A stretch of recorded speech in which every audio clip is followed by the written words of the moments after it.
Bennington show, and he finally got in the door. Oh, my God. It's Anthony Cumia. Anthony, what's happening, buddy? Thank you. Wonderful to be here. Yeah, I got held up down there, security. I come to see Ron Bennington. They got me waiting in the lobby. This is like me trying to get into Canada. The same shit happens. Yeah. It's the security down there is, I guess they're just doing their job. Yeah. Like the people at Auschwitz. They were just following orders. Good Germans. I like a security guard that's dressed like a monorail pilot from Disney, too. Their getup is adorable, isn't it? And they're the ones telling me, I'm persona non grata. Apparently, you spell my name, Anthony Cumia, he's not allowed in the building. Right. You put Cumia, comma, Anthony, welcome. Yeah. Come in. So that guy's different. Yeah. It's a computer glitch. That's how Manson Charlie got to me. That motherfucker. Let him up. Go ahead, Mr. Charlie. You're allowed up. The AA show is live Monday through Thursday, 4 p.m. CompoundMedia.com. You and Artie Lange. Artie Lange. It's just a match made in somewhere other than heaven, but it's wonderful. The guy is one of the funniest guys ever, especially for the format of radio. Right. Any kind of, just seat of your pants broadcasting.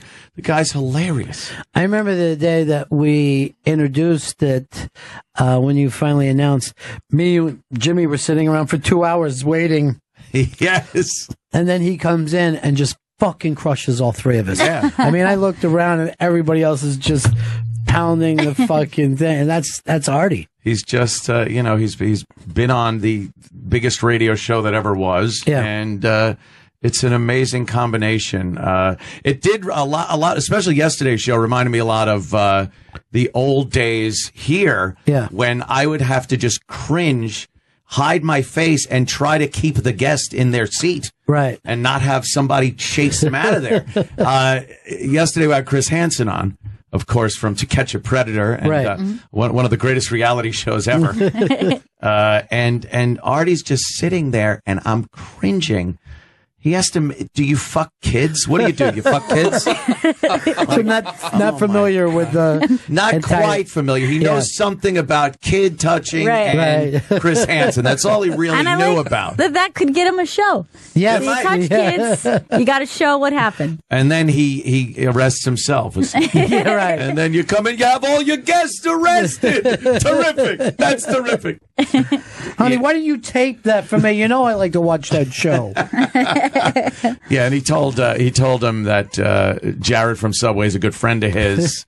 He was just really playing up the whole kid angle thing with Chris Hansen, and I would have to jump in and ask a legitimate question and kind of refocus Chris Hansen. And I remember when Fez and I would book those really bad. Remember, you used to get those booklets of really bad fucking people, and then we would book them on the show, and then we would all do the phone calls. Like I would ask them about their thing of, the Illuminati is running the Catholic Church, and all right, let's go to the phones, and it would just be us pounding this, and then I would be keeping them on at the same time. Yes. I don't know how he got through, and that was all of our guests. That was 100% of our guests. That would constantly happen. We would give the signal to the callers, like, and remember, people, serious questions only. Serious questions only.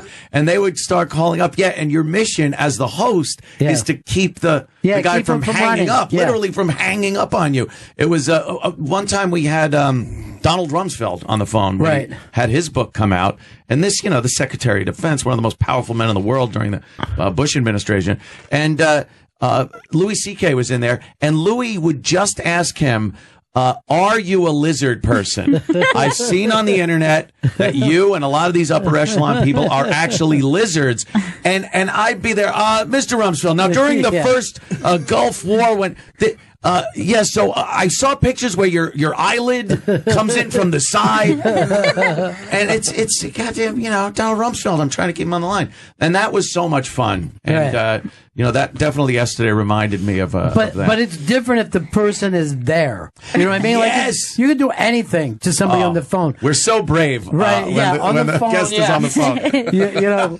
But to have that person sitting in front of you and see them either angry or hurt, or you know what I mean? Oh, yeah. You're a person. I'm sure you both have had experiences where a guest, like, it goes sideways and the guest is in the room. Yeah. Ooh, and that's Steve the Whistler was a big one. We had a guy who's why did we book these guests? Yeah, right. Remember that? Yeah. It was Steve the Whistler. It was a guy that apparently won some type of whistling contest. And we thought that would make a good guest. And he came on and he had a CD of the music that he would whistle to. Yeah. And Opie's job was to put that on and let him whistle. And he kept stopping the CD and then blaming the CD player. And the guy had to he restarted his whistling song probably 10 to 15 times. And I had to run behind the equipment. I couldn't face this guy any longer. But yeah, those were great for those shitty guests. Who was the guy that, I mean, this was actually a good guest. The guy from Blade Runner, me, you, and Fez. A classic. Were Rutger Hauer. Yeah. Rutger Hauer. And we were just letting it go on and on. And then we started to leave one at a time and just left Rutger Hauer alone. On New York City, fucking giant stick, millions of fucking people out there, and just left him alone in the studio. And why? This is a great actor. Why would you do that? You know what I mean? Like, there's no reason to disrespect this man. Reason. You said Ant was the coffee repairman who was just hanging out in there. I was just hanging out, and I was the one that was asking him questions about his movies, and he started throwing pencils and pens at me. I was having pencils and pens thrown at me by Rutger Hauer. Fucking unbelievable. So it's very surreal. Yeah. It was just the atmosphere that I think made us do things like that. Yeah, the atmosphere of a fucking pirate ship that was on fire and sinking. Isn't that it? Yeah, that was it. And yet, if you were to write the book, that's the fucking book that you would write, you know? All right, the AA show. Now, you and Artie, and was Artie... Because I had heard that there was a couple of people who thought they were getting the show. I don't know what the controversy is here. I mean, ever since I started, we were kind of thinking of a co-host. Right. I don't mind doing a show by myself. Right. I just ramble on for 2 hours about, the Clintons or something. Yeah. But in order to kind of get away from just my point of view, which can be a little toxic at times, a co-host, maybe. Yeah. But we needed the right person. You can't just throw somebody in there. So when Artie kind of became available, and I'd done his show over at his apartment a couple of times, and it worked out well. We seemed to have a flow there. We thought Artie could be it. We had like a short list of a few other people, but nothing serious. Yeah. I mean, ever. So whoever thought they were kind of in line for it. Yeah. No, they weren't. I guess Stuttering John Melendez got a little upset with Artie. He blamed it all on Artie. He blamed it all on Artie that Artie got the gig. Yeah. And I don't know. We have the wonderful Joe Matarese in today at 4. And Joe had just made a video and then pulled it off of the internet. But, it's the internet. You're going to see it. Right. And it was a critique of the Artie and Anthony show. And he's brutal. And I don't know what, he decided after 2 or 3 days that he was going to start critiquing the show. So he's on today, and he's definitely going to be have to explain it. You're going to put him on the fire over it. But it is true that you can't judge. And I don't give a fuck whether it's the Tonight Show. If you go back and watch the first Jimmy Fallon Tonight Show, disastrous. Yeah. The first time that he did the other show, disastrous. Disaster. The first Chevy Chase show. Unbelievable. Oh, wait. Okay, maybe sometimes. But you know what's even funny? I'll go back and watch the old Lettermans when they'll put them on, and you're like, man, I thought this was a lot funnier because I remember screaming. Yeah. I hear the audience dead a lot on those shows. So funny. Yeah. The old Carsons are on full episodes at night, and you watch those, and 90% of it stinks. Yes, and you're always told that Johnny was such a genius in his timing. Yeah. You think every episode was gold. And again, I don't think audiences knew how to react to anything back then. They sat there. A lot of times a celebrity is being interviewed by Johnny, and the audience is just dead. I'm thinking they should probably chuckle there or something. I think they were so polite. Yeah, do you think they coached them less? Like that's something that came with the business? I think here's the truth. Here's an interesting thing. Go back and look at like Man on the Street stuff from before, and people now know how to be on TV. You could say to somebody, hey, you're on the Today Show. What happened in this fire? And the guy will be able to do it. Yes. You know, anybody on the street will just say, this is unbelievable. Thanks for having me here. You know, but back then people were just shocked and stunned. Everyone was awkward. Yeah. It was a new thing. You didn't get on television every day. Everyone expects to be on TV every day, or they've been on YouTube or somewhere else. So, and there's so many outlets that years ago, you're right, when they put a microphone in someone's face, they're like, well, we first saw someone exit the building. He ran north, down, and it's just a citizen in a suit and a fedora not knowing what the hell to say. This is the beautiful thing. There was a guy on the football game last night on ESPN who they threw in at the end of the show, and he just fucking totally ate it. He had some He's a Mexican guy, and they bring him on. He's a dreamer. Yeah, he's a dreamer, and he's a broadcaster. And it was his first time on the big stage, and just this was right at the end of the game, right, Chris? Yeah, they're doing the Broncos-Chargers game. All right, this is up on the iBank too. If you want to see it, go ahead and hit it. Beth, Coach, it's a pleasure to be with you guys here on the field from just stop it, would you, Chris, and take down some of your stuff. Have all your fucking your stuff. favorite songs are up? Yes, that's a good one, actually. I love that one. He's did you find it? It's embedded in the video for some reason. No one puts Vito in a corner. Well, we'll try to find the link to that. But here's the thing, too, about your show now. Like, you could just come in here and sit down. We're all kind of schlubby. Yeah. When you do your show, it still has that, am I sitting upright? Yes. Gulping my water? You know, you don't. I'm very slouchy, so that would like make me. But also, like sometimes on this show, I'll be like, I'll look at the next. Like if one of you guys starts talking, I'll just start looking for the next thing to do. Right. You can't do that on your show. It's almost a thing that keeps you on your guard and keeps the show moving. Like I recall many times, especially toward the ass end of the O&A show. Yeah. We were all just on our phones. Yeah. We were literally talking and on our phones, whether we were trying to find she-mails to date, or we were playing the new Candy Crush, or we were on Pal Talk trying to find the next girl we were going to get into trouble with. We were all not paying attention to the show anymore. And like now, people will see you if you're on your phone. Right. That's it. You have to keep the show moving. I like that aspect of it. I also like the visual aspect, being able to play clips, and they're out there. Everyone can see the videos that we're playing. That's cool. But it is kind of shocking. It's me and Artie up there. Look, we're not, Brad Pitt and George Clooney sitting there discussing the events of the day. Somebody asked if we should start broadcasting in 4K. I was like, HD is quite enough. I actually want to go back to when I used to watch standard def television with some ghosting from Channel 8. Can we throw in some old ghosting and static? Because we're not HD people. So I saw you guys were in Radar, too.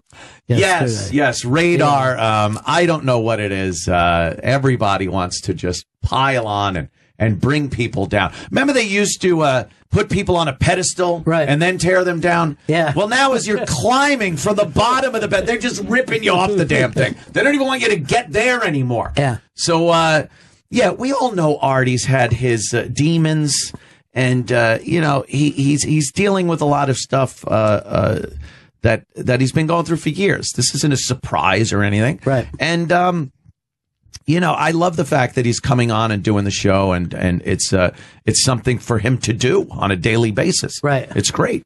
And yeah, they were talking about, I think they actually said there's rumors around that Anthony is thinking of firing Artie. It's like day 2. This was after day 2. Right. I think even though, it's Artie, but 2 days, come on. Yeah.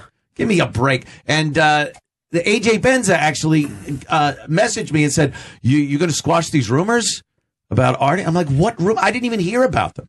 But apparently I was firing Artie. And then I'm texting Artie and telling him, like, no, this is not true at all.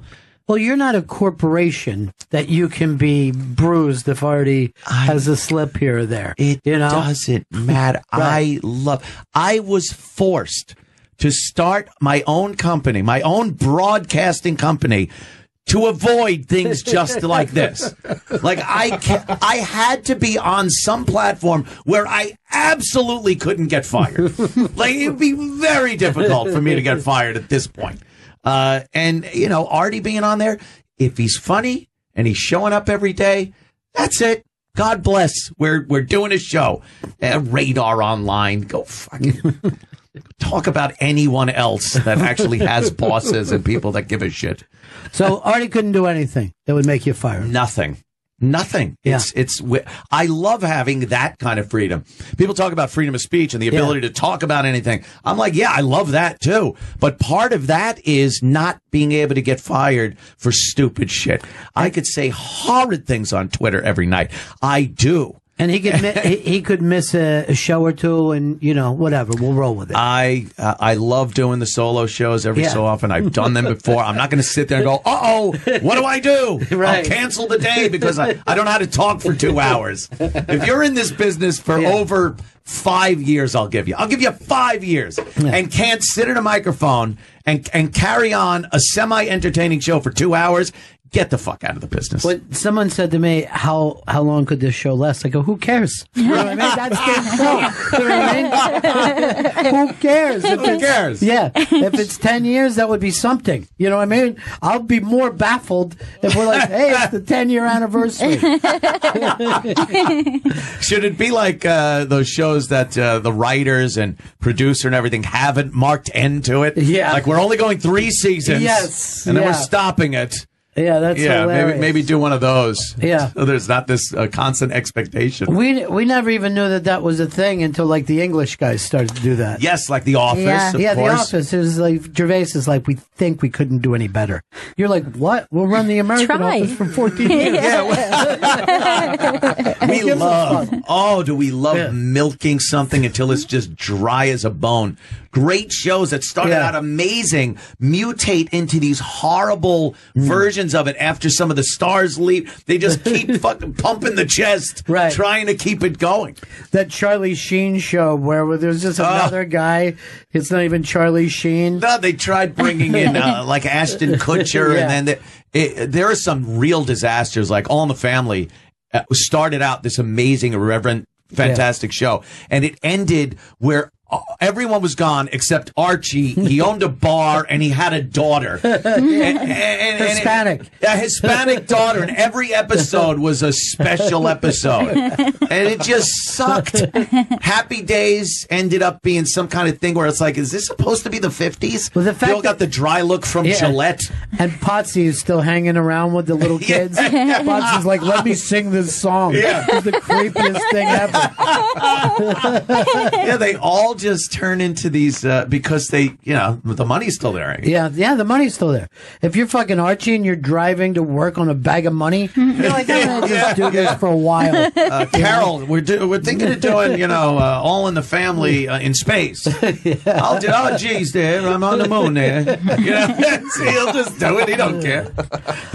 The A&A show, it's happening. It's Artie and Ant, and this almost seems like a sketch somebody would have wrote years ago. It was. We weren't ever real bitter enemies or anything. There was the Howard camp and the O&A camp, and we kind of bumped into the peripheral players every so often in the elevator here at Sirius and whatnot, and always got along.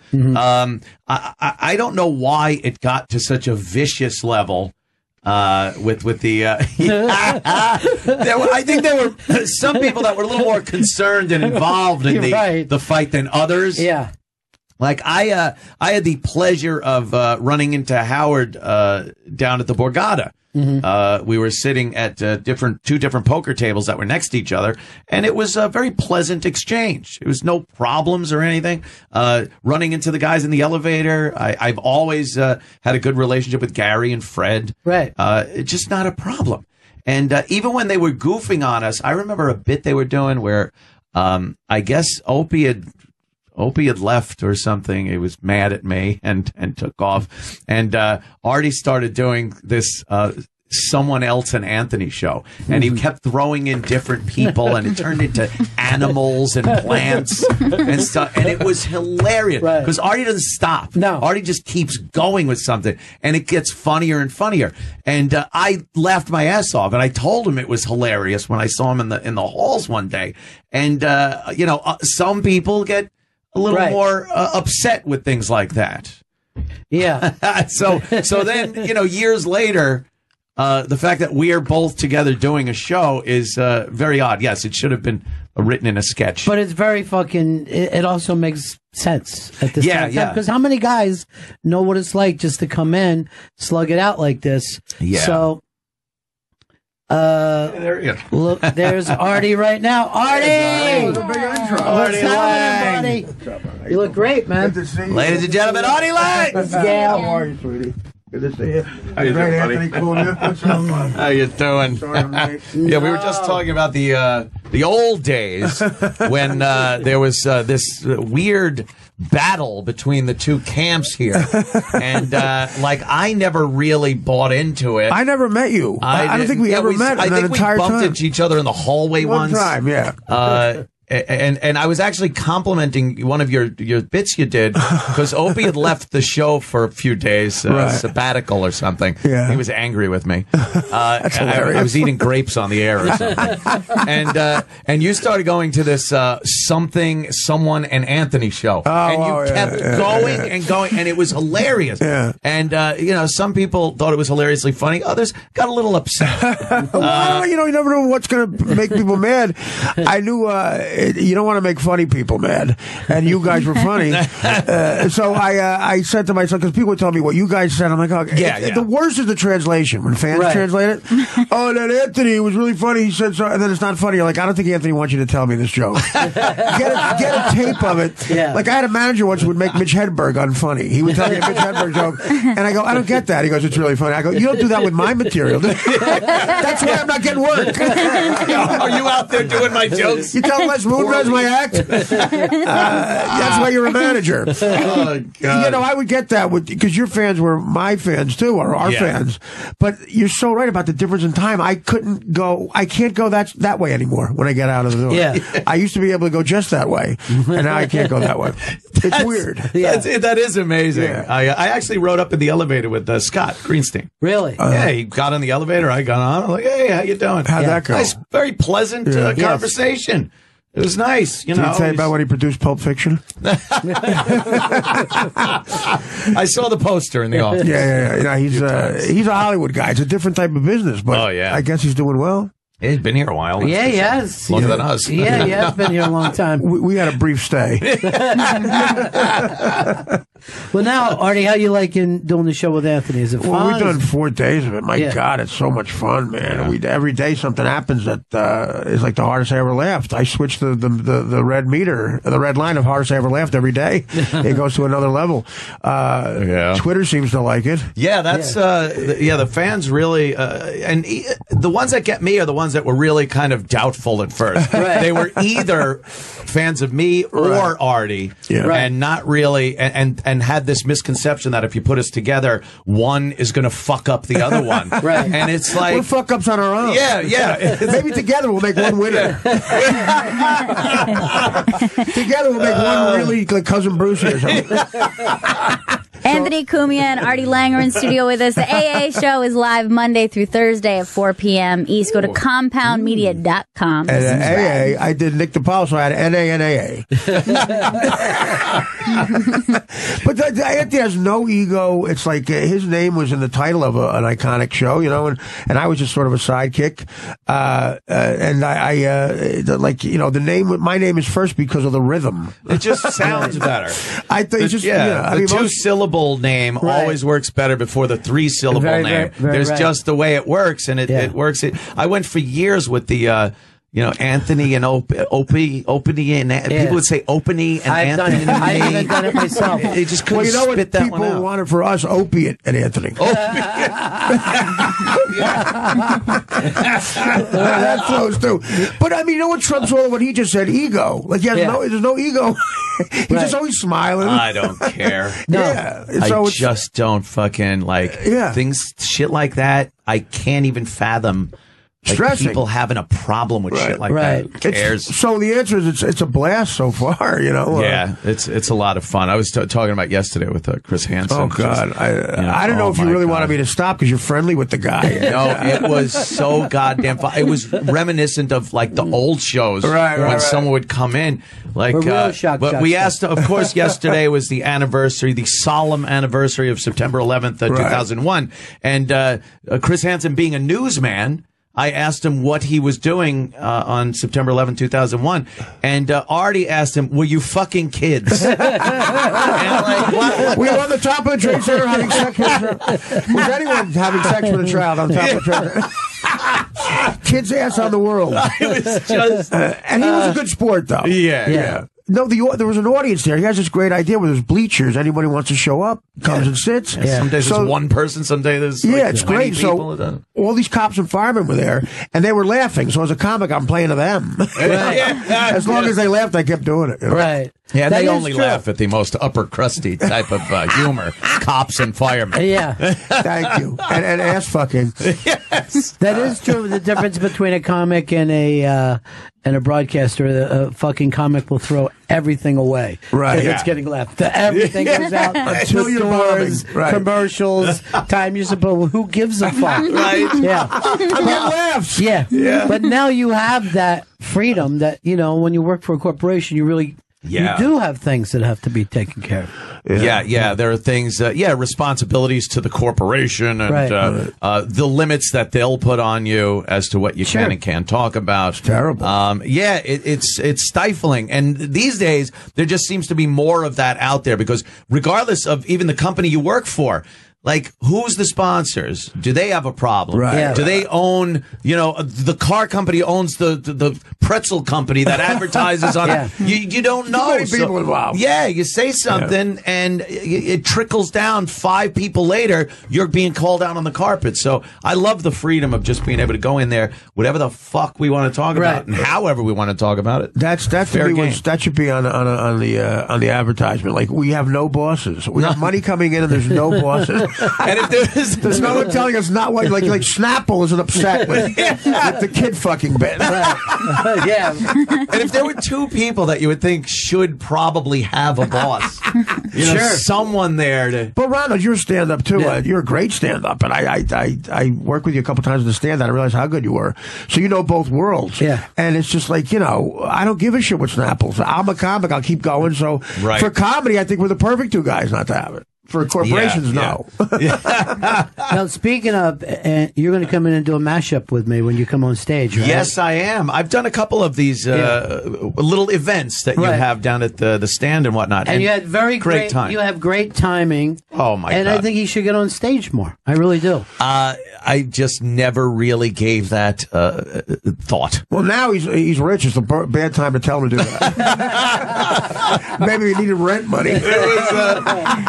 Last night we were at the Village Underground with Chip Chipperson. That was the big Chip Chipperson live show. September 11th show. I go in there. The place is fucking packed. Yeah. It's a sold out crowd at the Village Underground. And nice room. They are loving every second of the show. Yeah. That idiot gets out there dressed like he's, I don't know, he's got like the spiky Cruisin', the movie Cruisin' hat on. Right. That's a good movie. And he's wearing those. What look like Cruisin'? What do they call those? Jenko pants? Yeah. Those big, wide, a leather vest. He just looked like a blithering idiot. He looked like Corleone's first consigliere, Jenko? No, not Jenko. Jenko olive oil. It was just. The first thing I said was, this isn't real, people. This isn't a real thing. People like characters. He's selling merch. Yeah. He's got like everything is working for him. And we were up on stage with, of course, Sam Roberts and Colin Quinn. Yeah. Bobby Kelly, myself. That's a lineup. That's a lineup of Murderers Row. It was great, and we had a fun time. A guy came down from the Upright Citizens Brigade to teach us improv. Oh, Jesus Christ. Yeah. I am a real guy who, by the way, had no clue what the fuck this was going to be about. He was doing, some exercises, some improv exercises. Oh, yeah. And, of course, Chip was throwing monkey wrenches into the whole thing. There he is. That's how Chip was dressed. What is the origin of that? How did that come about? It changes all the time. There doesn't origin. There's not sense. It's what Chip thinks is cool. When you do that show, you've never felt more off balance because you don't know whether to agree, attack him. That's the funny. You know what? The character's better looking than Norton. Yeah, I don't know how he swung that. No, he's a talented guy. Covered that beluga whale head he has. He looks 13. Sonar equipment. It looks like Halloween for a 13-year-old boy. I was amazed that you said that he never breaks either. No, he never breaks when you're doing the show. Nope. Remember I did it with you, and I'm like, are we on the air? Is this a show? He's like De Niro. He's a method actor. It is. He really is. But the sold-out crowd loved it. They all stayed to get pictures and autographs and merch. Well, that's a lot of that's work ethic. It's crazy. And Bobby Kelly feels like Dr. Frankenstein that created this monster. Well, I was going to say, what happened? How did it get created? It's been a character on the O&A show for years. I mean, he would just start. Because we hated it. We hated the character. He would just do these cornball jokes and puns that were terrible. And it was very short. Like, he would do it for a few seconds. I'd acknowledge it, and it was over. So I don't know how he decided to stretch this into an hour podcast and then a 2-hour live show. It's going to get like the Ice Capades is picking it up. I think we can see it at the Garden. That's right. He learns how to ice skate. That's work ethic. But, Jim Carrey's doing that thing about how he went nuts when he played Andy Kaufman. And this is what's going to happen to Norton. He's going to fall into this pit. You know what helps when you go nuts is with the Jim Carrey thing is if you have $200 million. Right. Just wave that bank account in front of you and you won't be nuts anymore. Jim Carrey's allowed to go nuts. This is Jim Carrey. Check this out. Put some music behind it, Chris. This is Jim Carrey, and he's at Fashion Week, and this is just him on the red carpet. Yeah, he's getting laid doing this. Yeah. Hey, Jim Carrey. Yes. What? I've covered a lot of fashion weeks. This is the first time I've run into Jim Carrey. Wow, he's circling her like that. You're wandering. He looks like Trump and Hillary. No. I'm doing just fine. She's hilarious, the girl. There's no meaning to any of this, so I wanted to find the most meaningless thing that I could come to. Wow. And join, and here I am. You got to admit, it's completely meaningless. Oh my God! They say they're celebrating icons inside. Celebrating icons, boy, that is just the absolute lowest gaming, possibility that we could come up with. It's like icons. Do you believe in icons? I don't believe in personalities. I don't believe that you exist, but there is a wonderful fragrance in the air. You don't believe certain icons have the power to make change, to think differently, to be bold, to inspire others? Artistry? You're one of them. On the good foot. Ha! What if the Grinch change? Shut her down now. Yeah, no, I don't believe in icons. I don't like believe May in and personalities. I believe that peace lies beyond personality, beyond invention and disguise. Beyond the red S that you wear on your chest that makes bullets bounce off. I believe that it's deeper than that. I believe we're a field of energy dancing. Trying to pull the mic away. Field of energy. And, she sees herself going back to work at a gift shop in Rhode Island. I don't care. But Jim, you got really dressed up for the occasion. You look good. No, I didn't. Was that an get dressed accident? up. I didn't get dressed up. Who did? There is no me. There's no you. We're not here. This is a dream. There's just things happening. And there are clusters of tetrahedrons moving around together. Oh, God. So what's happening in our world right now? Because there is a lot of news that actually is relevant that's not that Here's uplifting. the thing. It's not our world. None of this is real? Nope. So you're just passing We don't through. matter. We don't matter. The best thing about that is like 3 feet to the right is Wayne Brady with a publicist waiting to get interviewed. That is now the Joe Namath interview is now second place for more awkward. Oh, my Now, God. Joe Namath, if that was a character, Joe Namath to just give him an Emmy or I love you. I don't care if the team is struggling. We don't exist. You're just a breath of fresh air. I want to kiss you. I want to kiss your tetrahedron. You go from fucking a young Raquel Welch to getting turned down by Susie Kelber. By the way, I want to point out that Artie did a Nichols and May fucking Nichols reference and May, yeah. in the middle of that, which is pretty highbrow, Artie. Pretty fucking highbrow. I forgot the Nichols. Artie Lange and Anthony Cumia are in studio with us. The AA show is live Monday through Thursday at 4 p.m. Go to compoundmedia.com and subscribe. No, Not an AA meeting. Yes. yeah. Is it 4 p.m.-ish? No, it's on the money, on the dot. Well, so far. Yeah, so far. That's more the production guys than me, though. I mean, Right. you know, whenever the music starts, it's a Pavlovian. I just come alive. You just go right over. I start dancing. What a great, and, what a great setup he's got. the production guys are great. We have the wonderful Garrett that used to work over there for the late Jay Thomas. No longer called Stinky. No, he's not called Stinky anymore. That was his nickname. That was a thing years ago because he smelled like weed all the time. Well, I hope it wasn't ironic with like fat guy being tiny. Or Tiny, right? Yeah. And John, our buddy John, who's been there since the beginning of this whole thing, when it was a modest little show in my basement. Crazy, my right? little lifeboat down there in the basement. Thank God I had built that thing. It was like that episode of The Twilight Zone where the guy built the bomb shelter, right? And then the bombs are coming and the neighbors are banging on the door. Let me in. Like I knew something was going to happen. Good for you. I knew I could not hold a broadcasting job. Yeah. So I built my own little shelter in the basement. They told you the eye of the hurricane was coming and it came. And you used to just pal talk it at first, right? You were pal talking it, or yeah. I was doing that also. Periscoping but, it was Periscope, which I do not endorse at all these days. Periscope, or I call it video evidence. Oh,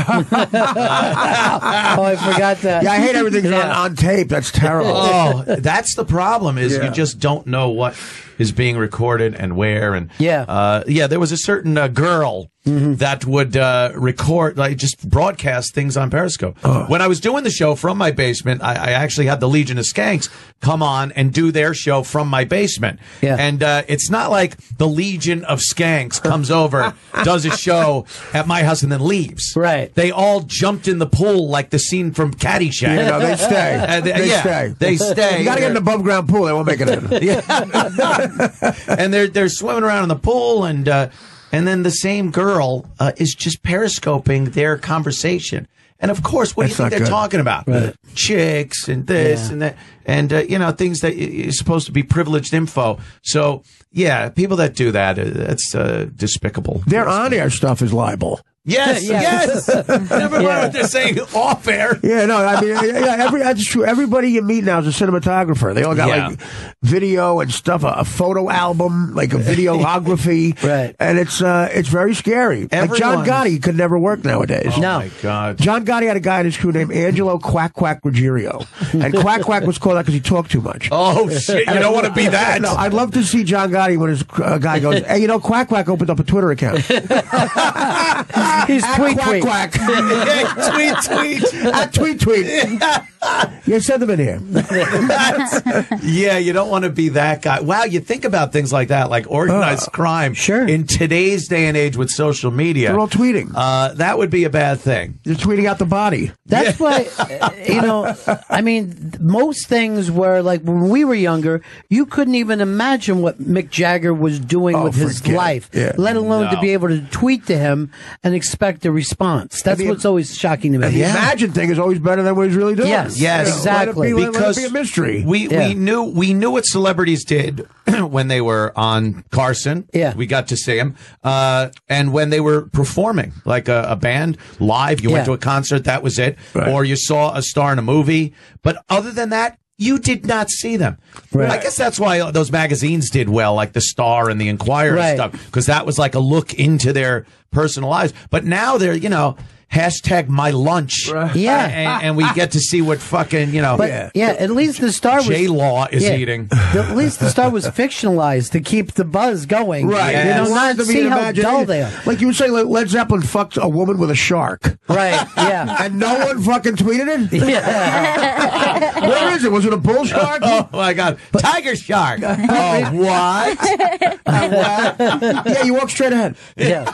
But remember, Jack Nicholson wouldn't even do fucking The Tonight Show. Yeah, so he would never only knew. do a magazine. Right. He would be interviewed in a magazine, but he wouldn't go on mystery. Merv. It's a mystery, yeah. Yeah, he didn't want to give it away. That was part of celebrity back then, was the mystique of the whole thing. Being cool. Right. And now it's just thrown away with, Tom Cruise, A-list stars get slimed at the Kids' Choice Awards. Would Jack I know. Nicholson ever get slimed? No, that's fucking true. Stars, they're just like us. Yes. Why? Why do you want somebody just like us? And why do we have to please kids? Fuck them. I'm not going to be cool enough not to get green shit out of me. My kid was. Shut the fuck up with your kid. Those asshole kids. Yeah.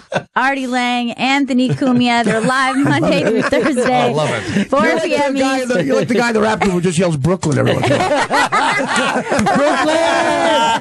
Put your That's the hands job up. CompoundMedia.com to subscribe. Oh, my God. Yeah, I love it. Fun time. We're going to take a break here, Chrissy. All right. We're right, but you guys can hang out for a while, and then you're going to do your show? Absolutely. All right. It's a long day. Artie and Anthony here. It's Bennington. Tomorrow night, Ant, do you want to do stand-up with me or Thursday night? Tomorrow night, I believe. What do I have tomorrow night? Thursday night's probably good. I think I do Chip's podcast at 6:30. Perfect. And then I like dart Ed on McMahon. over. Yeah. Here's Chip. I run out of there. All right. We'll Thursday sounds good. I'll get you all the stuff for that Thursday night at the stand. Ant's going to jump up with me, and we're going to fuck around for 15 minutes. Nice. I love it. By the way, I'm doing the Stand's anniversy show. You doing that? Yes, I am going to do that. That'll be a lot of fun. Yeah, I'm doing too. Artie and I brought in the New Year. That's right. You did. Yeah. We counted down the New Year. Wow. At the Stand. Well, Artie was putting together this thing because you were touring with the guys from the TV show. Right. Yeah. And so it was, that's a fun place to do the Stand. You got about 86 people. It's real intimate. But the thing is, right before the stage, it dips. You know, it's on the floor like dips like this? Yeah. And I've almost died 3 times. It's the way to go. Yeah. But Artie was, getting back in comedy shape because he's like, I don't know what these hipster kids are leaning on the wall and shit. But you went out and crushed every single night. Oh, thanks. Well, so did you. The AA show live Monday through Thursday, 4 p.m. Eastern, hanging out with us today. Oh, yeah. And this is 4 Guys in Radio. Now a legendary show. You just upped the game of... We did. I think we did up the whole thing. I don't even know what to call it. It's not really a podcast. Yeah. It's a web show. It's a fucking... I don't know. I don't know what it's called, but there are plenty of podcasts out there. A lot of them suck. Right. Yeah. This just... My mother's is terrible. I wouldn't be surprised. Yeah. Like, everyone has one. Everybody who listens to your show has a podcast. Everyone's got a fucking podcast. Well, you know what I said? The difference is when I got arrested in L.A. County, I was in L.A. County jail. The guards gave me my own cell because I was on Mad TV. And then when I got arrested a few years ago, they gave me my own cell because I was on the Stern Show. And then when I got arrested recently, I said I have a podcast, and the guard said, so do I.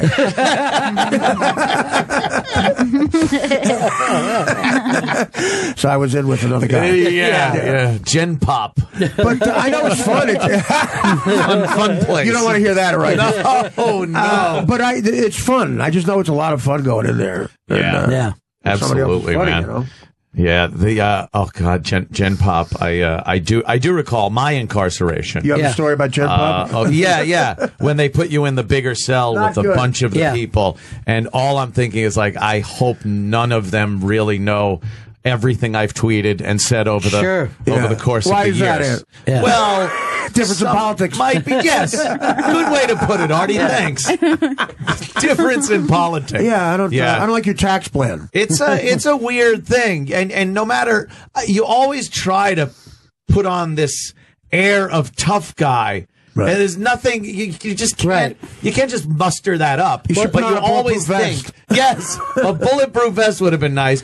You're just standing there going like, I am completely out of control of my life here. Yeah, but you've also aged out where they even paying attention to you. Like, it's always the younger guys looking at you. But you can just act like you're Red from Shawshank. Well, you're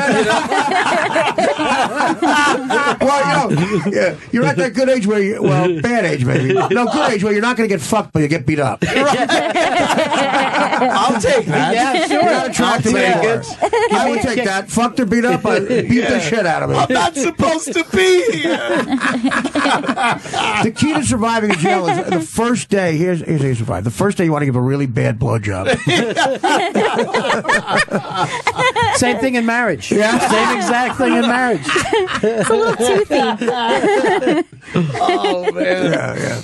Now, I know that you're a pro gun guy. I don't know whether you saw this girl, Ariel Winter. Yeah. This is the latest thing, and she is posing with her gun. Yeah. And the internet blowing up for it. That's awesome. Yeah.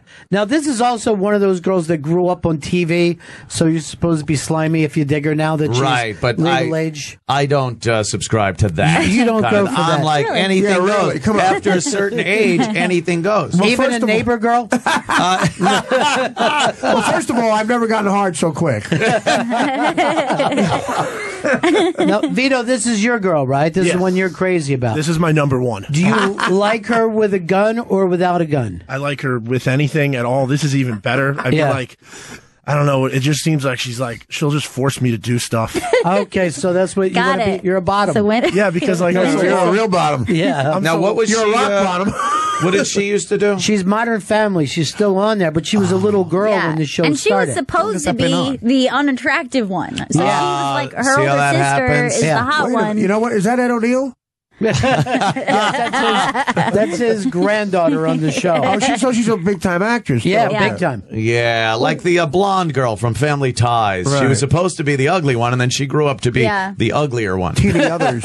Yothers. This one, she immediately started to develop. Right. And she was like developing much faster than her older, hotter sister. So they were always just putting her in like dumpy sweaters and trying to make her look. They brought her tits down too. That's a reduction. Yeah. Oh, wow. What asshole did that? What is it with the child stars and their giant tits? You've had Tootie from, Tootie. Big tits. That was Facts of Life. Right. And then you had the other one, the girl, what was her name? The dark-haired girl. Oh, I was thinking Alyssa Milano was kind of like No, she didn't. She didn't get a reduction, though. Teen Steam. She just let them... How about Tiffany Amber Thiessen? Let them rock. As I call her TAS.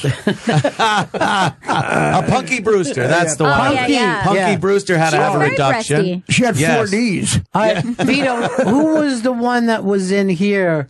It was like, and all the kids went. Anyone who was like 32 went nuts. Topanga. Topanga. She was like the first internet whore. She was the first girl that, like, the celebrity on the internet that was like, oh my God, look at her. Her nickname for her pussy is Topanga Canyon. Sirius XM wants us to know that is alleged. That she refers to her vagina that way. I'm sorry. Thank you. By the way, I can't believe that Anna's just taking these all off the top of his head, one after another. Oh, I've thought of these a few times. But you being a gun guy, do you want to be with a chick who's a gun chick? Good question. Yeah. I classify girls that I've dated. Yeah. There's 3 categories. Right. There's magazine in, magazine out, and lock the gun up. Right. Now, there are some girls I actually trust with the gun being around with the magazine in there. Right. Others I'm like, yeah, let me pop that out and take the round out of the chamber, and I'll hold on to the mag. And then others that it's like, yeah, there are no guns available in this house. It's like having a toddler. Yeah, it really is. And sometimes it is. I have 3 categories with my girls I've dated. White, tan, and you can't get the gun. No, that's kind of sexy right there. Yeah. That's very sexy. Yeah. I was always worried that you would end up dying in your sleep like Phil Hartman. Oh, you know what I mean? God, yes. You go take a nap and she gets even with you. And she, yeah. What a tragedy that was. I just killed Troy McClure.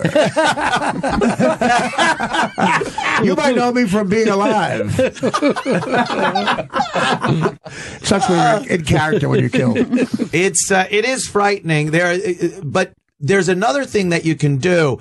Girls, honestly, most of them not as strong as guys. So I would, when a girl was over that I didn't trust somewhat with a gun, maybe shooting me in my sleep, I would make sure I took out one of the 45s that just could not be racked. Yeah. Like I'd give it like, just cock it back. And they're, I'm like, all right, that's the gun that goes on the night table. Right. She cannot possibly chamber around. So it is in the back of your head that you could be murdered when you go. Better that's in the back of my head than the round. Yeah, Kennedy had a lot of stuff in the back of his head. I am thinking of something, please. I can't get it. It's in the back of my head. If you slow down, there's a Broder tape. It does look like his wife is just putting the gun up there. Oh, maybe. Yeah, that's the second shooter. I wouldn't doubt there are people that absolutely believe that. Yeah. There are people that said it was his driver, too, because at some point the driver kind of turned around and looked. The driver shot him, but no one caught him. Those are the same people like Ted Kennedy couldn't swim. Yeah. I drowned a whore. He did. Then he went home in his wet clothes and took a nap. Wet because I'm really sweating this out. The Celtic game. What happened? What he did is he went home and called a lawyer. Yeah. When you call a lawyer instead of 911, you're fucking prepared. Well, it's like Carton found out. You don't want to be arrested by people wearing windbreakers. It's true. You don't want to be arrested when it looks a little windy out. Yeah. No one ever has any problem seeing what those initials are on that jacket. No. And it's not like when you watch the shows like Cops and Live PD and stuff, it's so entertaining. The cop pulls up and he goes, is it marijuana I smell in the vehicle? Why don't you step out? Let me look. When they have a case like Carton's, it's already done. Yeah, it's done. The FBI doesn't go, is that wire fraud I smell in your car? You might want to step out of the vehile. They don't have to pretend they saw something. No, it's a done deal. I don't know. His lawyer said it was a misunderstanding. Well, let me introduce you to Mr. Understanding. Yeah. Look, I know the guy. I feel he's looking at time. Yeah, well, we've all been in trouble before, but we've never even attempted that craziness. That I would never steal millions of dollars. Yeah. Oh, yeah, because you are definitely going away. Yeah, that's not forgivable. If that happens. If you're going to do like white collar crime, you literally have to have a white collar. You know what I mean? It's like if one of us gets that idea, we're like, well, that's crazy. Yeah. Ronnie, I could never pull that off. In all the history of doing radio and giving out the prizes, have you ever given a pair of concert tickets to someone you knew? My first contest in radio. Oh my God! And it was a trip to Ireland to see U2. Oh my God! Holy shit! And this was the fucking. Where the hell were you working? What a great prize! And the prize goes to my dealer. My dealer is going to Ireland. I'm not making it up. Because we met him in a titty bar 2 days before made the fucking promise, and he's fucking handing over, going, "You better." Oh my God! You're gonna definitely. Oh, forget it. Yeah. You know how many people I told my dealer was a comedian and had him as a guest on the after show? Yeah, this is Jamal, and this is his buddy, my cousin. That's hilarious. Yeah. Oh wow, that is a good one. Yeah. Wow, I've never heard that story. That's he made crazy. out like a fucking bandit too. If I'm gonna be totally honest. That's also an insane prize. Yeah. Remember the guy that ran the prize closet? I won't say any names, but ran the prize closet at NEW. Crazy Eddie. And yes, it might as well have been. And like satellite units were going out the door. Like, what happened to all the satellite dishes and whatnot? Well, No, we'll take them. Put the fur coats in the freezer. We'll take them. Oh, but no, we keep it with the swag. I want the Rush tickets. Put them in the freezer. We had a guy who was just sitting there signing albums all day long. And Joe Walsh. Probably looked like Joe Walsh's signature. Holy shit. Oh, that's fantastic. Walsh probably never signed something in his life. No. The gold records were disappearing from the wall. Oh, sure. Like people just wanted that at home. Were they really gold? Be able to, be able to tell their friends. My buddy's roommates were Mark Grace, the first baseman for the Cubs, and he used to get a lot of women. And he noticed that Mark Grace had a stripper over, and she was leaving with his gold glove. The gold glove shit. under her jacket, and he stopped her. She was going to take the whole gold glove. And it's big. It's got a mount. Oh my God. That's not a good girl to date. You know what's odd? It sucks when girls either take shit from your place or leave shit at your place. Yeah, you don't want to leave Both will be fucking bad. I'd rather them take it. Yeah, exactly. Yeah, You can have it. the leave is a very purposeful move. Oh, It's never an accident. Left my. I do not doubt it's a purposeful move. My AK-47, I left there. But, to go back to Carton, did you notice how many guys that do sports radio are gambling? Oh, yeah. addicts? No, they're they are. not. Oh, yeah. They're everyone. And remember, we had the sports guys. Sports Three guys. of them, including Carton, Right. were fucking gambling. Well, that's how you know addicts. so much about it. Yeah. You know, when you're an adult, when you're a kid, you know the Yankees because you're a kid. Right. When you're an adult, you know the Yankees because you got $8,000 on the you know? Yeah. When I stopped gambling for a little while, I realized I didn't give a shit about the Giants. No, it's true. You weren't just a fan? Yeah. I don't care who's playing center. When people tell me they don't understand a game, I say, fucking put a bet down. Right, And right. You'll know everything there is. It's to instant know about that excitement. game. Tuesday night in February, put $2,000 on Virginia Tech and get drunk watching it. It beats like New Year's Eve at P. Diddy's house. You're having fun. It's so true, man. Yeah. Money just makes everything more exciting. They want to pretend that they want to help kill. Like the NBA slogan is "Stay in school." If they want to promote that, have a spelling bee for the players. Carmelo Anthony, you want to see him dunk or try to spell receipt? Anthony Cumia and Artie Lange. Carmelo Anthony Cumia. Here's a character. The Artie and Anthony Show, Monday through Thursday at 4 p.m. East. Go to compoundmedia.com. You're very good at your job. By the way, I can tell that you two guys never plug anybody who does your show. It's Why were you rare. here? He's very nice at the end. Why were you here? Who are you? Why are you You're a here? Is comedian. there a website? Now, Dave Smith was on yesterday. Right, very funny. His special is available now. So. yeah, Dave Smith. Yeah, Dave's a good guy. and Chris He's Hansen. a smart guy. Yeah. Like Dave knows a lot about politics, and But does he take a stand? yeah, he's like crazy libertarian. Yeah. And I do mean crazy. Like I don't want anything. No army, no police, no. That's weird. easy to say because it'll never happen. Yeah. Right. It's only that's true. only when your guy gets elected does it stop being fun to talk about politics. It happens 'cause you're in the defense. in post-apocalyptic movies. Yeah. That is libertarianism right there. Come for my shit, I'll shoot you. Right. You don't need a police force because I'll just shoot you. Right. Basically, any Patrick Swayze movie where he's not a bouncer. Right. You mean Red Dawn. the coolest movie ever? Yeah, it is. It's very cool. Well, I wish you guys were here yesterday. The Reverend Al was doing a town hall. Oh, The fact that he's still around is amazing. He looks like a Pez dispenser. When he turns his profile, he's a Pez dispenser. He lost weight everywhere but the head. The head is like a fucking Easter Island head. The prosecution. First of all, outraged. Staying around after you fucked up so bad on the first swing with that woman who wasn't raped. Tawana. Yeah, Tawana Broly. Staying around after that is a major task. Yeah. You know, and he's been around forever. He's been relevant. Yeah, he's still out there pushing the whole thing. I guess his daughter got in trouble. His daughter, I don't know what the fuck it was. And then Kid Rock was fighting with his daughter, and then he was? Now, Kid Rock is now saying that he's running for senator. He wants to be Senator Rock out of Michigan, Detroit, Michigan. Sharpton should be more sentimental towards him because he's Chris Rock's brother. Yeah. Oh, wow. Yeah, I didn't know that. Well, Kid Rock is the only hillbilly who grew up in an upper fucking class suburb. Is that true? Okay. They're nowhere near a rebel flag, dude. He's nowhere near fucking states. Yeah, Detroit. He's in the Great White North, for Christ's sake. He's coming off like he was a member of Skinner. You're fucking 5 miles from Canada. It's like, you redid Sweet Home Alabama. How about Sweet Home Detroit? Oh, that's hilarious. He comes from money. Yeah, he's done. What did you say his dad owned a car lot or something? Yeah, he owned like a string of car lots. Yeah, of course. And that was always the rich kid. It's my deal, Wade. It's a lot of money. Yeah. It's my deal. Yeah. So, oh my God, look at that. Wow. Well, Michael Moore he's on fucking Broadway, still hanging in, but they said the tickets aren't moving. He's from Flint. It's the same. Yeah, he's from Flint.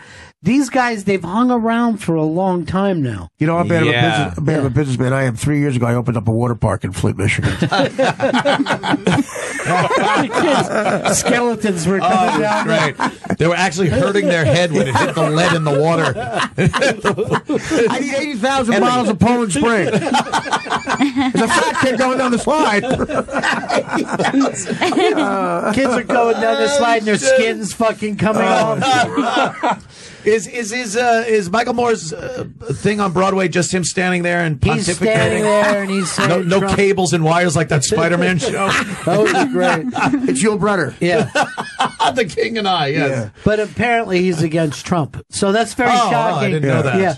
But he's hung around for a long fucking time. Yeah. And Coulter has hung around for a long time. Yeah, she has, absolutely. Now, do you think does she believes or she's kind of carny too? No, I think she believes. Yeah, I know her pretty she well. changes her opinion on a lot of things. Like she was all about Trump, and now every day she tweets how much of the wall is built. She's immigration, and how many days have gone by. Right. She only voted for Trump and only supports him because of his immigration stance. Right. And since he's not building the wall, she's pissed. Yeah. Yeah. Not only that but he's making deals with Democrats about all the stuff that he. They should promised. they should do a play together, Coulter and Michael Moore, and stand next to each other. Call it 10. Michael Moore is going to get to the point where he dresses in a cat suit and comes out in the crowd and starts pawing at people. He needs a lot of strings just to stand there. Yeah. Here's Michael Moore singing Memories. Michael, we don't want any more. Midnight, and I'm at the Jack in the Box. That's it. He just takes a scene from every big show and does it one night. He's fucking Grease, West Side Story, whatever. Well, I tried to do that when Hamilton was a hit. I tried to do a couple of plays with a black theme because it was a big hit. So I had Phantom of the Opera's obvious, but I had my best one was Rent is Late. I couldn't get any on their feet. One rehearsal. Has anyone seen Hamilton here? Have you seen Hamilton? No, I haven't seen Hamilton. I have not seen that big one hit. either. Gonna sweep the Tonys. I'm not for cultural appropriation. I saw Schoolhouse Rock. That's as close as I don't want to be But it's educated. educational. I don't want to be educated in rap. Schoolhouse Rock is where Cats was. Now and forever at the Winter Garden Theater. Right. It'd be funny if all the kids were in cat suits. What is Rum Tum Tugger doing at Schoolhouse Rock? The Winter Garden Theater only reminds me that the building across the street is where Rupert Pupkin kept going in. That's right. To talk to Jerry Langford. Sandra Bernhard. Yeah. That building there. Every time I pass it, I just think of him sitting out there with his sandwich and Sandra Bernhard telling him he got kicked out. It's so funny. No, I did. They showed me out. I did not get kicked out. No. Jerry Lewis playing an asshole, or Jerry Lewis. The late great Jerry Lewis. Yes, my favorite playing an asshole is when he shows up at Jerry's house, and he's like, "Hey, have you broke 100 yet?" Like they're all buddies. Buddy. Yeah. Talking about golf. What are you doing here, Jerry? I'm here for the party. We're here to work. Oh, it's so funny. Oh, it's so embarrassing. This is a great sketch idea. You invite everybody over, and then you act like they're broke. And the girl in that is De Niro's real wife. Yeah, our real had a baby mama. Yes. Yeah, had two with her, and one is an actress. But she was beautiful. Oh, she was so embarrassed. I'm so sorry. No. When he said, "Do you know you're an idiot?" He goes, "Now, I don't care you talk about me like that, but don't talk to..." He's just the professional comedian. I remember that was like the first time you saw a chick with ink on her arm. Yeah. You know what I mean, you're just like, oh. That's she was badass. sleazy. Yeah. That was a badass back then. Yeah. She was pretty sleazy in that, but it came off well. She wore it well. But Sandra Bernhardt was so fucking great in that movie. Yeah, I can't believe she didn't get more work after that. Yeah. Yeah, She really psychopathic in that one. Because she's so unique. Like, there's no one else like her. Like, her sense of humor, her style. And that whole thing where she's just fucking talking to him. I like it crazy. Yeah. I like it crazy. You've done it. And Let's say we do it right here on the table. Wouldn't that be wild? Oddly hot. The entire oddly hot thing that she pulled out of that. I started jerking off to that scene. I finished on De Niro. As she got more naked, I started looking at De Niro. You guys are still big De Niro fans? Well, I think he ruined his legacy. It's a shame. Yeah. I mean, I wanted to tell you, it's like, no one knows I'm Raging Bull anymore. Yeah. No, and you watch some of those classics, and they're just, you can't imagine anyone else doing that role. Right. And then now it's just, he's doing that. Look, I'm an intern, but I'm old. It's always that guy. Oh, the intern, it literally looked like they yelled action, he was sleeping, and they went, Bob, wake up. Even some of the other ones, like Midnight Run was a funny movie. It's comedy. I love He's in a comedy. That's the kind of comedy you'd expect De Niro to be in. Yeah. And I understand, look, people get older, it's different. He can't do a lot of those roles anymore. But at what point do you, forfeit your legacy so you could still work at that age? Well, I think it's to make sure you keep taking Naomi Campbell to Paris on a private jet. It's a lifestyle thing. I mean, the money in television, when you hang out with people, like Ray Romano could pay Al Pacino and De Niro to do a play in his backyard. Every week. That's how much money he has compared to De Niro. Their movie stars are famous, but they're not as rich as TV guys. So, movies... Yeah. You're not making as much as not even close to TV. Right, TV syndication is insane.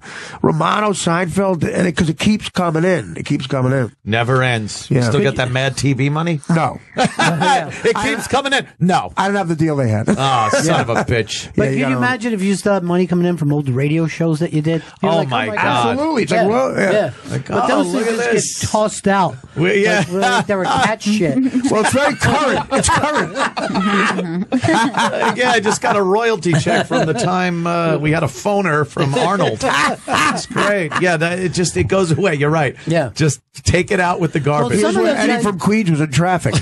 Cruz has money. I think Schwarzenegger has money. I'm not talking about that level. I'm talking about like De Niro, like they're almost broke in 1980 because they were only getting, those movies made no money. Yeah. But you're talking about $1 billion that Seinfeld has, like $1 billion. Yeah, because it's not De Niro selling fucking Goodfellas. But it's also, they own it. They got that, you get to 6 years and you got a popular show, forget it. Oh, Jesus Christ. That's some crazy money right there. Yeah, Seinfeld money is just insane. But I don't know if a lot of people got that kind of... Because we were talking earlier, it's still just Friends and Seinfeld and reruns. Yeah. And it's fucking 20-some there's so many years. channels, I guess. But you're right. Yeah. I mean, if you go to who's doing the local fucking, like, Channel 5...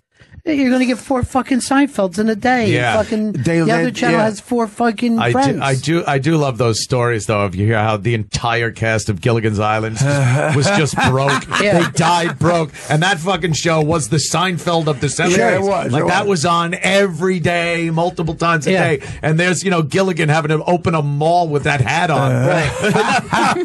He's greeting valleys with Mickey Mantle. Gilligan's agent was also his real estate agent. It's the same fucking guy. But I want to do this reboot of Gilligan's Island where it's just the two girls and then there's 5 fucking little crosses that they've made. And they're just sitting, 2 old ladies. We're not going to get off this thing. Do you remember when the skipper died? I would so watch that. Yeah. Gilligan's Staten Island. Oh, our last hope was the professor, but he's dead. Yeah. He's dead. Well, it all depends on the role, too, in show business. Like, Marlon Brando would not have been better than Alan Hale as a skipper. Yeah. But Alan Hale's a godfather. That would have sucked. That is fucking true. Yeah, Marlon Brando's not going to make that work. Yeah. No, Hey, little buddy, listen, we got the... I understand the boat landed with some astronauts, buddy. Little buddy, I want the top hammock. I'm not going to make it. I saw a Russian sub out there. I swear. Gilligan's Island of Dr. Moreau. Put an ice bucket on my head, sweetie.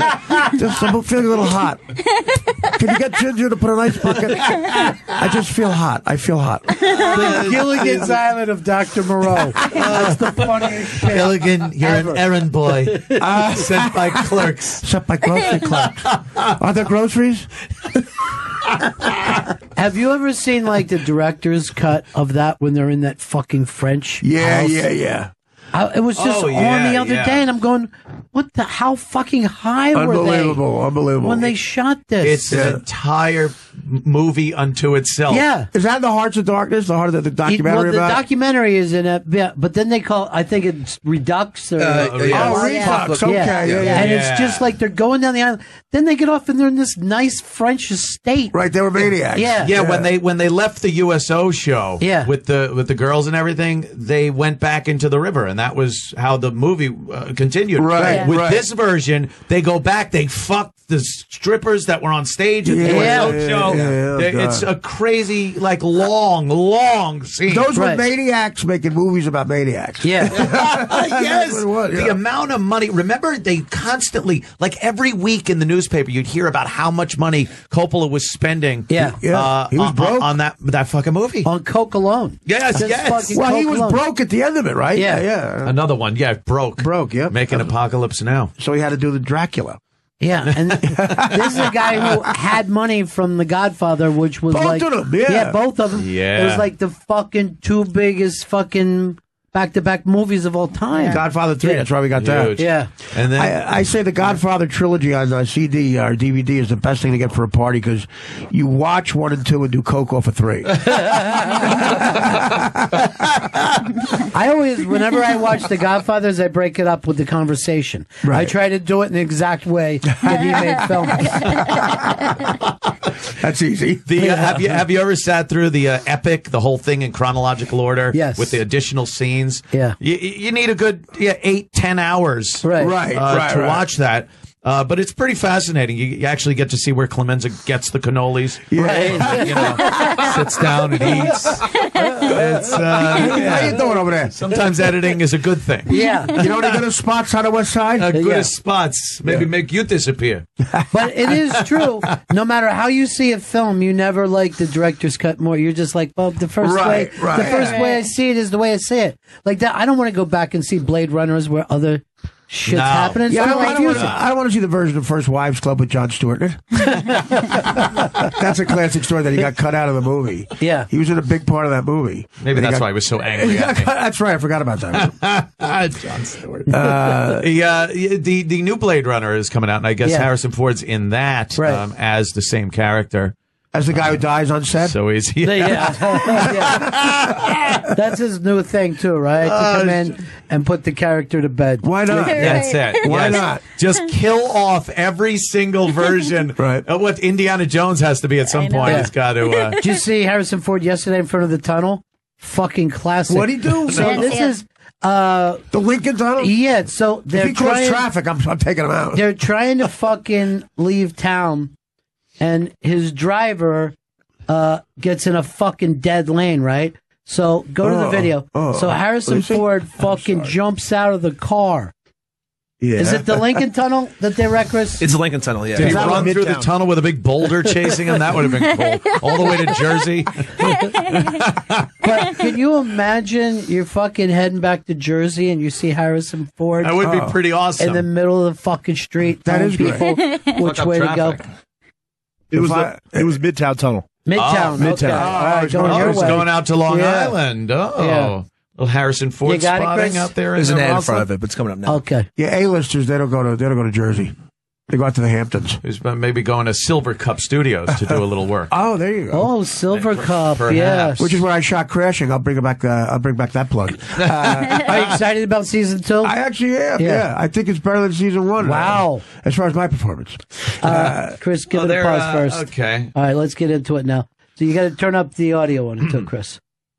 You actually hear somebody? Yeah. I wouldn't even recognize Harrison Ford. Yeah, me neither. What's he doing? He's directing traffic. Oh, come on. That's self-aggrandizement. When the girl just walks by, He wants attention. they don't give a shit. Oh, my God. Is that Ariana Grande? I got a bad feeling about this. Oh, that's hilarious. Why would he feel the need to do that? He's an asshole. Here's what happened. They're stuck in the thing. He jumps out. He starts directing people out because the people behind him are backing up. He's a great director. You can hear him if you get on the right. Oh, you can? But he's fucking telling people, "Come on, go!" He's drunk. like fucking pissed. Old school. Yeah. He was loaded at that one Star Wars premiere. I think he's drinking too much. Luke Skywalker took my toll at the Williamsburg before. It was amazing. He can't fit in the thing, though. Mark Hamill put on a couple. Yeah, he was old school, like construction guy. He was. He was a carpenter. I think he still has that in him. Yeah. You know, swinging a hammer. He remembers the old days, directing traffic at something Queen. like that. And he was also, they said, like fucking working with the Doors, doing something for the Doors. Really? Yeah. What, in the old days, you mean, like the group The Doors? Yeah. Or he's hanging doors? No. He was hanging doors. He was fucking, I don't know, he was rat-holing fucking heroin for Jim Morrison. Was he really? Yeah. You got him some bad shit? Yeah. Yeah, right. The last fucking batch. I don't know about this. Give it a try. Yeah. Give it a taste. Let me know what you think of it. Go in the tub. Yeah, stay in the tub. You might end up drooling. Holy shit. This is Harrison Ford Brown. That is always about junkies when people are like, I don't know, this might, just give it to me. Just fucking. It might be too strong. Yeah. It better be. Yeah. You know, for your listeners out there that recall Eastside Dave McDonald, he is also on Compound Media. Oh, yeah. He does his own show on Tuesday nights at 7 p.m. His show starts, and he's just a giant fan of Harrison Ford and Star Wars, that whole thing. Right. I go in there, and he's just so excited to talk Star Wars. Yeah, that's fun. Every single day. That's fun in your 50s. His tweets, his Facebook posts are all him, like, photoshopped into Star Wars. His kids play with lightsabers. It's this whole thing that he just adores Star Wars. It is madness. At a certain point, any art that he took in stopped there. Yes. Yeah. He honestly, he's a little old for fanboydom, right, to that extent. But it is true that certain people, they're like, even if it's like their bands, like it stops now. You know what I mean? Like, I like The Who, and that's it. Yeah. You know? Well, I've been a little disappointed in myself for not seeing what the new music is all about. I stopped the latest, I think, middle of 2000s. Right. Maybe. Now I have no clue anything that happens. No, see, here's what happened. New music. Our generation, we fucking said rock and roll will never die, long live rock. We believed it. We did not think a generation would rather fucking watch a guy play a laptop and make it sound like a fucking sneaker in a dryer. Yes. Right. But there's still, the thing is though, is like the popular music will always be the popular music. You know what I mean? Like the underground scene of rock is always the best case scenario. Yeah, but you can't go looking. Ant and I have no time to look. Bring it to us. Yeah. Put it in mass media. You know, no one had to go looking for The Who or Bruce Springsteen. You know what I mean? Like, they were there. Let's fucking bring it up. It's just, you know what it is, too? It's just more convenient as I'm driving to hit Classic Rewind or CBS FM than it is for me to search out something I'm kind of, I'm interested in new music. First of all, why should I be? I really don't have. When I was working at AAF with Opie, we had to know the new music of the mid '90s. Yeah, I went through that too, and I did like it. I mean, I loved like Alice in Chains and Soundgarden and shit like that. But now, like, there's no reason for me aside from picking up junior high school girls. It is really disgusting. No, but there's no reason for me to know new music. Yeah. So you just kind of don't. I don't know. That's it. I don't care. That's the end of it. Yeah. Off it goes. I'm an old fogey. But, you know, my dad never came into my room. Hey, buddy, what are you listening to?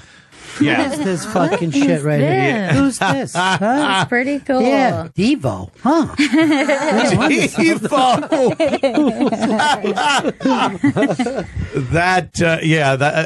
I watched that show Catfish on MTV sometimes. Yeah. And at the bottom of the screen, a song, a very, nice, pleasant song will come on, and they'll put the name of the song and the artist at the bottom. And I swear I've never looked and said, oh, I know that band. Like, I don't even know the bands, never know the songs or anything. I've never heard of the band. So, and I remember like older people saying that, and it's discouraging. Alice Cougar coming to town? But I also have, like, I'll be watching TMZ. That's a guy. I'll be watching TMZ, and I don't know who any of the stars are sometimes. Like, we don't have massive, like, there's, like, I know who Adele is, you know what I mean? That's right. But you could be a rap star, and I have no idea who you are right now, and I'm sure you're a multimillionaire. Well, they're probably right across the hall, right? Yeah, I see those guys all the time. I'm always happy when I recognize somebody. Oh, yeah.